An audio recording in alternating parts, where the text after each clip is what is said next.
होगा मुख्तार अंसारी की डेथ हो चुकी है, लेकिन अभी भी कई लोग उन्हें ये कह रहे हैं कि वो अन्नदाता थे और रॉबिन हुड बता रहे हैं। क्या कहेंगे इस पे? कहाँ गुंडों की बात करती है आप देखिए, मरना तो सबको है। कोई नेचुरल डेथ से मरेगा, कोई एनकाउंटर में मारा जाएगा। अब ये कंट्रोवर्सी कर रहे हैं। जब विकास दुबे का एनकाउंटर हुआ था, किसी मुस्लिम ने नहीं कहा कि मतलब ऐसा हुआ या वैसा हुआ उसके खिलाफ, तब खुश हो रहे थे। तो ऐसा है, जो क्रिमिनल होता है, क्रिमिनल इज़ क्रिमिनल, क्रिमिनल किसी का सगा नहीं होता। पूर्वांचल के डॉन कहे जाने वाले मुख्तार अंसारी का खात्मा हो चुका है, मतलब उनकी नेचुरल डेथ है, लेकिन इसके बावजूद विपक्ष ये कह रहा है कि उनकी मौत हुई है क्योंकि उन्हें स्लो पॉइजन दिया जा रहा था। इस तरीके के आरोप लगाए जा रहे हैं।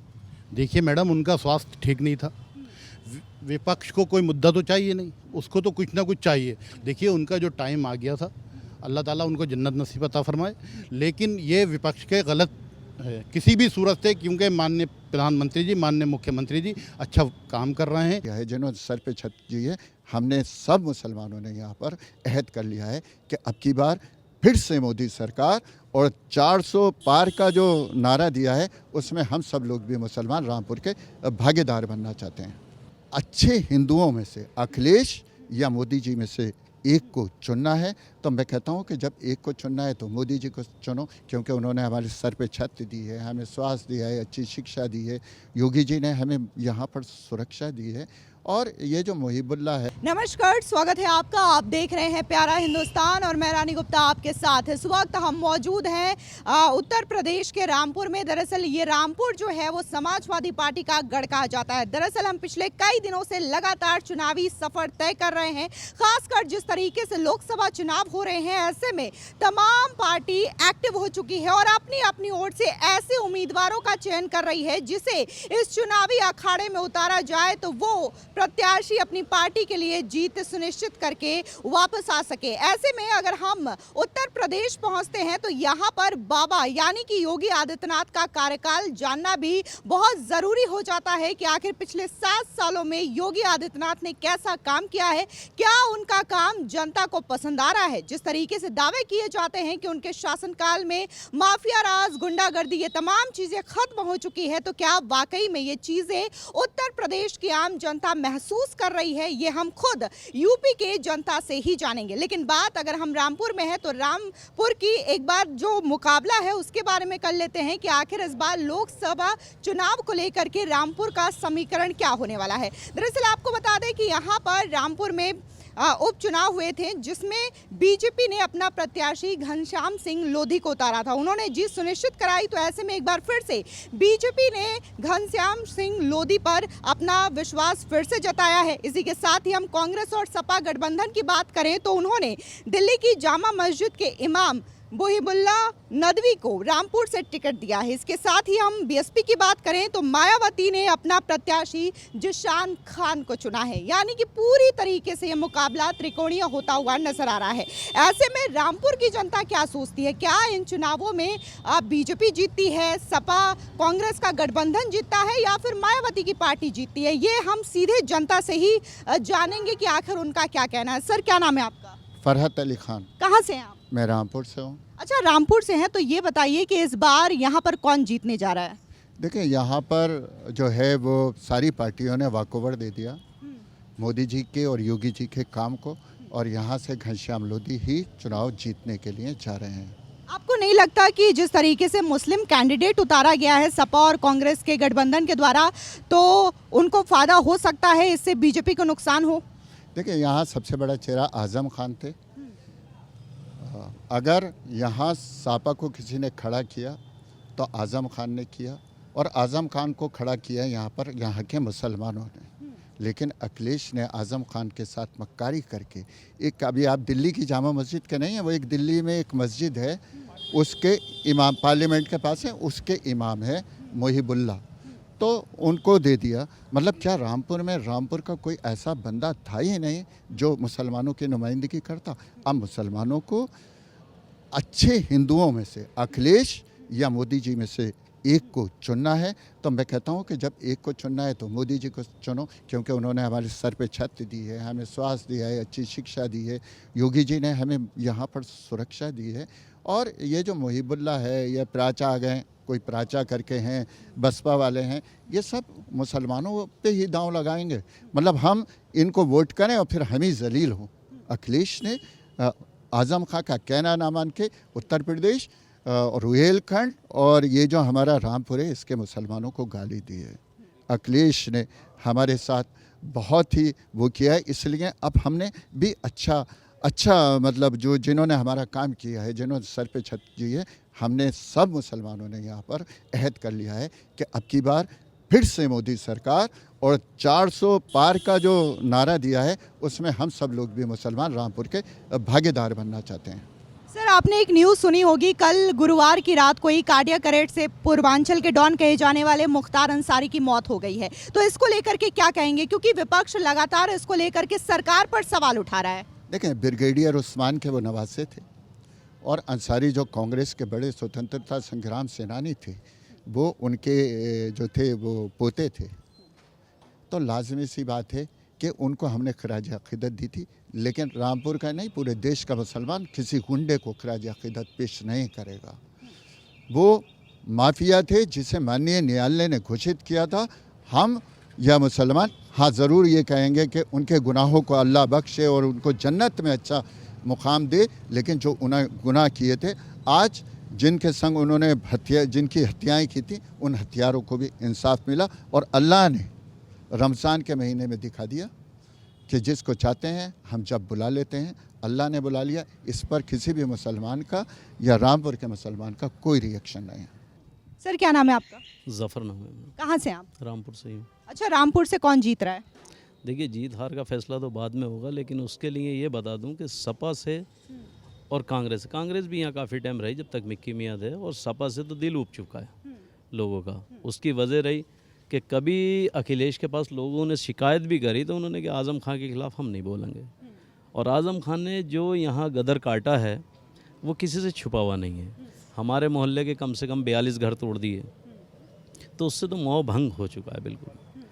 तो हमने तो पिछली बार भी बीजेपी को ही चुना था। समाजवादी तो बिल्कुल नाम ना लें, बिल्कुल समाजवादी का यहाँ से, रामपुर से।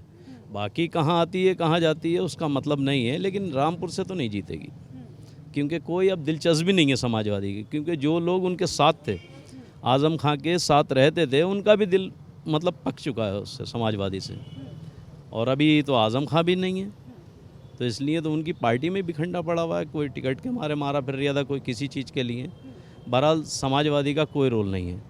अब रही घनश्याम जी की बात, घनश्याम जी जो है 110% जीतेंगे।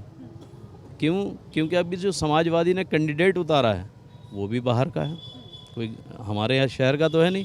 अगर शहर का होता तो कम से कम नहीं तो 50% जो मुस्लिम है वो सोच भी लेते, लेकिन अभी तो वो भी नहीं सोचेंगे। तो इसलिए उनका नंबर है घनश्याम जी का।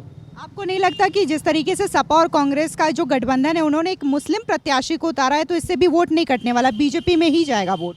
मैंने बताया ना, घर का मुखिया ही अगर बाहर का हो तो लोग पसंद नहीं, घर वाले ही पसंद नहीं करते। कैसे कर लेंगे रामपुर वाले पसंद? पहले भी यहाँ पे लाके सिर पे बिठा लेते, उनको भी दोबारा से उतार के फेंक दिया। मतलब पहले जयप्रदा आई बाहर से, एक बार दोबारा हारी, तिबारा हारी। मतलब उन कोई बाहर का सिर पे थोड़ी बैठेगा उनके। तो समाजवादी पहले ही, एक तो आज़म खां के लोग बैठते थे सिर पे, उसके बाद अब बाहर वाले भी बैठेंगे, तो रामपुर वाले तो बैठने नहीं देंगे सिर पे। अच्छा, ये बताइए, योगी आदित्यनाथ कैसा काम कर रहे हैं? 7 साल हो चुके हैं उन्हें सीएम बने। ना, वर्क इज़ गुड। उनके काम में तो कोई कमी नहीं है, बस ये है सख्ती मिजाज है, और सख्ती मिजाज कोई आम पब्लिक के लिए तो है नहीं। वो आप जानती हैं कि सख्ती मिजाज किसके लिए? मिजाज सख्त होता भी है। अगर घर के मुखिया का सख्त मिजाज नहीं होगा तो बच्चे बिगड़ जाएंगे। लेकिन लोग तो कहते हैं कि वो भेदभाव करते हैं जब एक्शन लेते हैं। तो देखो, बाहर के लोग तो बच्चों की शिकायत करेंगे कि साहब तुम्हारा बच्चा ख़राब है। अगर घर का मुखिया सख्त है तो बच्चा सही चलेगा वो बिल्कुल। तो फिर प्रधानमंत्री कौन बन रहा है? देखिए, प्रधानमंत्री तो जब पार्टी डिसाइड करती है, किसी को भी एकदम दावे से हम नहीं कह सकते। अगर बीजेपी बहुमत से आती है तो बीजेपी में पार्टी डिसाइड करेगी कि कौन वो होना चाहिए प्रधानमंत्री, जबकि 100% चांस मोदी जी के हैं। आपने देखा होगा मुख्तार अंसारी की डेथ हो चुकी है, लेकिन अभी भी कई लोग उन्हें ये कह रहे हैं कि वो अन्नदाता थे और रॉबिन हुड बता रहे हैं। क्या कहेंगे इस पे? कहाँ गुंडों की बात करती है आप देखिए, मरना तो सबको है, कोई नेचुरल डेथ से मरेगा, कोई एनकाउंटर में मारा जाएगा। अब ये कंट्रोवर्सी कर रहे हैं। जब विकास दुबे का एनकाउंटर हुआ था, किसी मुस्लिम ने नहीं कहा कि मतलब ऐसा हुआ या वैसा हुआ उसके खिलाफ, तब खुश हो रहे थे। तो ऐसा है, जो क्रिमिनल होता है, क्रिमिनल इज़ क्रिमिनल, क्रिमिनल किसी का सगा नहीं होता। चोरों में हिंदू मुस्लिम सिख ईसाई जब चोर होते हैं ना, तो वो भाई भाई होते हैं। कभी भी ध्यान रखना, चोरों में बहुत एका होता है, डकैतों में बहुत एका होता है। जो उसको सपोर्ट करेंगे, डकैत को, चोर को या किसी को भी, वो उसी जैसे होते हैं। सर क्या नाम है आपका? मेरा नाम वसीम खान है, कहाँ से आप? रामपुर से हूँ। तो फिर रामपुर में किसे जितवा रहे हैं आप? मैडम, रामपुर में घनश्याम लोधी जी जीतेंगे दोबारा, समझे। तीसरी बार माननीय प्रधानमंत्री जी आएंगे, 400 पार। आपको नहीं लगता सपा और कांग्रेस ने जो गठबंधन का प्रत्याशी उतारा है वो भी एक अच्छा ऑप्शन हो सकते हैं, या फिर बीएसपी प्रत्याशी? मैडम, गठबंधन तो पहले भी था, आपने देखा था क्या हल हुआ था यूपी में। इस बार भी वैसे ही हल होगा, क्योंकि देखिए यहाँ विकास चाहिए। रामपुर में, उत्तर प्रदेश में माननीय मुख्यमंत्री जी विकास कर रहे हैं, और मेरे हिसाब से उनको नंबर दिए जाएं तो 100 में से 100 ही नंबर दिए जाएं, क्योंकि उन्होंने कभी भेदभाव नहीं किया। सबके साथ सबका विकास, सबका विश्वास। यहाँ आप किसी गली में चले जाइए तो आपको आवाज़ मिलेगा बना हुआ, इस गरीब का। उसको कोई पता नहीं है कि किसने बनाया, उसको ये पता है कि माननीय योगी जी ने, माननीय प्रधानमंत्री जी ने उसको 2 रुपये की फ़ोटो कापी पे 2.5 लाख रुपए दे दिए। वो आराम से पंखे की छाया में बैठा है।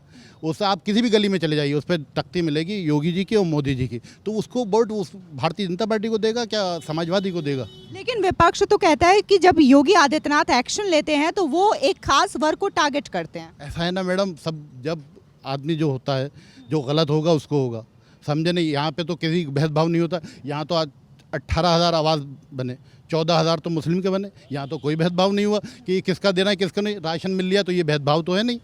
बहुत से हमारे भाई यहाँ पे होंगे, सभी को राशन मिल लिया होगा। कभी ये तो नहीं होगा कि ये मुस्लिम है या हिंदू है, ऐसा नहीं। लोग विपक्ष तो कहेगा, उसके कहने कोई काम नहीं है मैडम, ये किससे अलावा कहने से। अच्छा, आपने देखा होगा पूर्वांचल के डॉन कहे जाने वाले मुख्तार अंसारी का खात्मा हो चुका है, मतलब उनकी नेचुरल डेथ है, लेकिन इसके बावजूद विपक्ष ये कह रहा है कि उनकी मौत हुई है क्योंकि उन्हें स्लो पॉइजन दिया जा रहा था। इस तरीके के आरोप लगाए जा रहे हैं। देखिए मैडम, उनका स्वास्थ्य ठीक नहीं था। विपक्ष को कोई मुद्दा तो चाहिए नहीं, उसको तो कुछ ना कुछ चाहिए। देखिए उनका जो टाइम आ गया था, अल्लाह ताला उनको जन्नत नसीब अता फरमाए।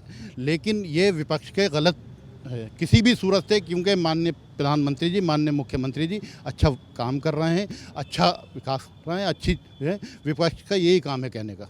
अच्छा, आपने देखा होगा उन पर कई सारे केसेस हैं, फिर चाहे वो हत्या का हो, लूटपाट का हो, इसी के साथ ही बहुत तमाम केसेस हैं, लेकिन इसके बावजूद लोग ये कह रहे हैं कि वो जनसेवक थे। नहीं मैडम, असल में देखिए ऐसा है, क्या कहते हैं, आज यहाँ हैं, पहले सत्ता में थे, उनके ऊपर केस नहीं चले। जब सत्ता से हटे तो केस लगे। लेकिन यहाँ माननीय मुख्यमंत्री जी ने तो कहा नहीं केस लगाओ, माननीय प्रधानमंत्री जी तो कह नहीं रहे। लेकिन एक आम आदमी तो है, जो गलत करोगे तो वैसे ही तो भरोगे, तो उसमें क्या दिक्कत है? उसमें नहीं कहना चाहिए ऐसा। ये इसके अलावा कुछ मुद्दा नहीं है उनके पास। कहाँ से हैं? रामपुर से। रामपुर से कौन जीत रहा है, बीजेपी या सपा? बीजेपी जीत रही है, घनश्याम सिंह लोधी। अच्छा, क्यों बीजेपी क्यों? बीजेपी इसलिए उन्होंने काम किए हैं, घनश्याम सिंह लोधी जी सबके साथ रहे हैं और जनता के जगह जगह थोड़े थोड़े कामों में भी आए हैं। और कोई भी उनके पास चला जाए, नया पुराना, हिंदू मुस्लिम सिख ईसाई, कोई भी चला जाए उनके काम में आए हैं। सिर्फ वो अपनी शख्सियत में भी काफ़ी लोगों से जुड़ा हुए हैं वो इस समय। अच्छा, मुख्यमंत्री जी का काम कैसा लग रहा है योगी जी का? ठीक है मुख्यमंत्री जी का। देखिए यहाँ से घनश्याम सिंह लोधी जी जीतेंगे, क्योंकि मुख्यमंत्री योगी आदित्यनाथ जी का इलेक्शन नहीं है, मोदी जी का। और मतलब 7 साल हो चुके हैं, काम काज कैसा है उनका? ठीक है, बढ़िया काम है, कोई दिक्कत नहीं है। तो प्रधानमंत्री किसे बना रहे हैं? मोदी जी बनेंगे, बात है। आपको नहीं लगता राहुल गांधी बन सकते हैं? नहीं है, फिलहाल तो मोदी जी बनेंगे, आगे देखेंगे। मेरा नाम मोहम्मद अहमद है। कहाँ से आप? मैं ग्राम पंचायत सिहोरा से हूँ, विकासखंड स्वार से। रामपुर के आसपास? जी, रामपुर के आस। तो रामपुर से किसे जितवा रहे हैं, बीजेपी या सपा? मैडम, हम जो देखो विकास के नाम पे ही वोट दे रहे हैं, पहले भी विकास के नाम पे ही वोट दिया है। अब हमारे बीजेपी विधायक जो हैं माननीय घनश्याम सिंह लोधी जी, उनके समर्थन में हम जो है वोटिंग करेंगे। अच्छा, ये बताइए उत्तर प्रदेश में योगी आदित्यनाथ कैसा काम कर रहे हैं? बहुत बढ़िया काम कर रहे हैं मैडम, अच्छे मंत्री हैं वो। जो हमारे योगी आदित्यनाथ हैं माननीय मुख्यमंत्री जी, बढ़िया काम कर रहे हैं। लोग कह रहे हैं कि गुंडा राज, माफिया राज खत्म हो चुका है उनके शासन में, लग रहा है आपको? बिल्कुल बिल्कुल सही बात है मैडम, ये सही बात है मैडम। उनके जो राज है में है वो गुंडा राज, माफिया राज मैडम बिल्कुल खत्म हो चुका है। क्राइम जो भी है बढ़िया एकदम काम कर रहे हैं, अच्छे मंत्री हैं। तो प्रधानमंत्री किसे बना रहे हैं आप इस बार? हम तो मोदी जी को ही प्रधानमंत्री बनाएंगे। आप राहुल को नहीं बना रहे? नहीं, राहुल गांधी को नहीं बना रहे, हम तो मोदी जी को प्रधानमंत्री बना रहे हैं। देखिए उन्हें जो है अनुभव भी है, माननीय मोदी जी जो हैं उन्हें पिछले 10 साल से जो प्रधानमंत्री हैं भारत के वो, और उन्हें अनुभव भी है, इसीलिए हम जो है और कार्य करने की क्षमता भी है, तरह तरह की योजनाएं चला रहे हैं वो, इसीलिए हम जो है उन्हीं के साथ हैं, उन्हीं का समर्थन।